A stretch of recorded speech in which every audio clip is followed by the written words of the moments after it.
Salut les investisseurs, dans cette vidéo on va analyser ensemble un dossier qui m'a été demandé dans le canal Telegram. Vous pouvez le rejoindre via le lien qui se trouve dans le commentaire épinglé de cette vidéo. Pensez à vous abonner à la chaîne si ce n'est pas déjà fait. Et on commence tout de suite avec le cours de l'action Nikon, donc qui est une entreprise française qui produit des accessoires pour jeux vidéo. Donc on est sur un cours de l'action qui est complètement en train de se cracher. Enfin qui s'est bien craché, on a légèrement rebondi. Est-ce que c'est maintenant le moment de s'intéresser à cette action? On va regarder ça. Alors, l'évolution du chiffre d'affaires. Donc on n'a pas beaucoup d'historique, elle n'est pas cotée depuis très longtemps cette société.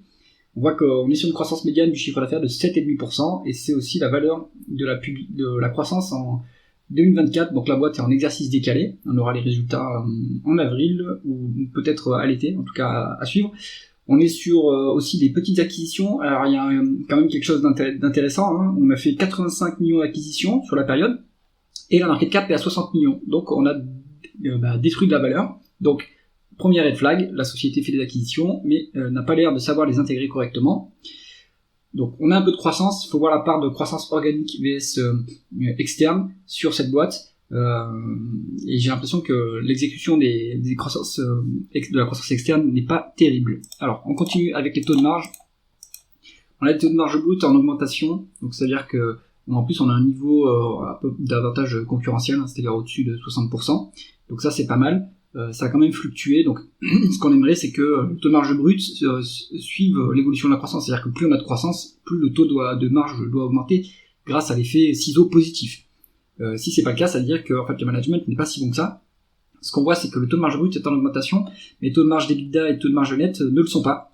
Ce qui veut dire qu'il y a une perte d'efficience opérationnelle à un certain niveau. Maintenant, on doit avoir des participations dans d'autres sociétés, ce qui explique pourquoi le taux de marge net est au-dessus du taux de marge d'EBITDA, puisque en fait ça rentre directement dans le résultat financier si on a des parts dans d'autres sociétés grâce aux bénéfices mis en équivalence. Bon, on voit que c'est pas folichon, hein, c'est pas qualitatif ces marges-là, donc attention sur ce dossier. On va continuer avec la conversion des bénéfices nets en free cash flow.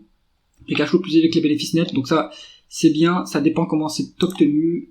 Alors, on a une variation positive du BFR, donc, pas négative, donc c'est positif pour le groupe, pour la trésorerie, donc ça c'est bien.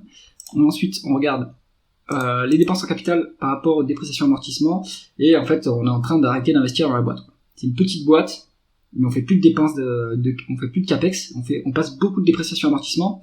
Qu'est-ce qu'il y a dans la dépréciation amortissement? Mais je vous mets même à couper qu'il y a les dépréciations des écarts d'acquisition qui n'ont pas créé la valeur estimée quand on a acheté la boîte. Donc en fait, c'est-à-dire que là aussi on a le reflet de la mauvaise gestion des acquisitions. Ça s'est passé depuis mars 2020, ce décalage. Donc si ça se trouve en fait, les capex de maintenance ils sont au bon niveau et en fait on augmente largement les dépréciations amortissements parce que en fait on se rend compte que maintenant on a beaucoup d'écarts d'acquisition qui sont complètement surévalués. Donc difficile à dire si là on arrête d'investir vraiment ou si en fait on déprécie surtout énormément. Donc là, deuxième point d'attention, deuxième point de risque. Pour valoriser l'entreprise, on pourra utiliser les free cash flow s'il n'y a pas de dette et on continue avec la rentabilité opérationnelle. On est sur quelque chose de très faible, hein. On est sur 3,5 en termes de médiane de rendement des capitaux investis.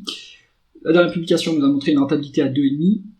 Ça a l'air d'être en train de se redresser, mais pour l'instant, c'est pas fou, et ça veut dire que la société n'a pas les moyens de s'autofinancer. On a 7% de croissance, et on a 3,5 de rendement des capitaux investis, donc il va falloir s'endetter pour financer la croissance. Donc ça, c'est pas bon. Ou faire des augmentations de capital. On continue avec l'endettement de la société. On est sur 10 fois les l'EBITDA, donc ça fait peur. Maintenant, les free cash flow sont très élevés grâce aux dépréciations amortissements, donc on peut rembourser la dette. Vu qu'on rembourse avec les free cash flow, c'est quand même, ça va, c'est pas trop risqué à ce niveau-là. On a 2 fois les free cash flow en endettement net. Maintenant, cette forte augmentation des free cash flow, c'est peut-être ponctuel vu qu'on a fait des grosses dépréciations du goodwill. Ça, c'est mon hypothèse. Donc, attention, on a quand même un danger hein, sur cet endettement. Il faudrait que rapidement les free cash flow soient utilisés pour désendetter le groupe parce qu'ils vont pas être à ce niveau-là très longtemps. Donc attention, encore un point d'avertissement sur ce dossier. On continue. Est-ce que l'actionnaire est bien traité? Il n'y a pas de dividende, ça c'est normal. On verse pas de dividende quand on a de la dette à rembourser, donc ça c'est bien, c'est intelligent.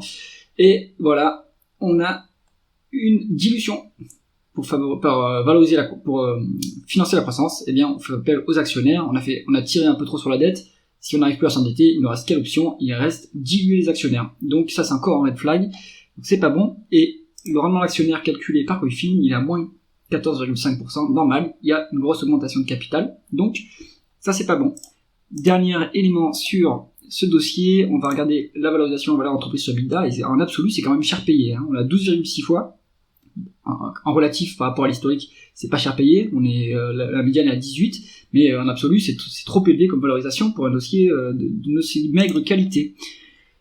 Conclusion de cette analyse, Nikon c'est spéculatif. Donc je pense qu'on joue un retournement, un retour un retour des bénéfices, etc. Après quelques années à détruire de la valeur. Moi, je vous recommande de vous tenir à l'écart de ce dossier qui n'a pas d'intérêt d'un point de vue value, ni d'un point de vue qualité ou croissance.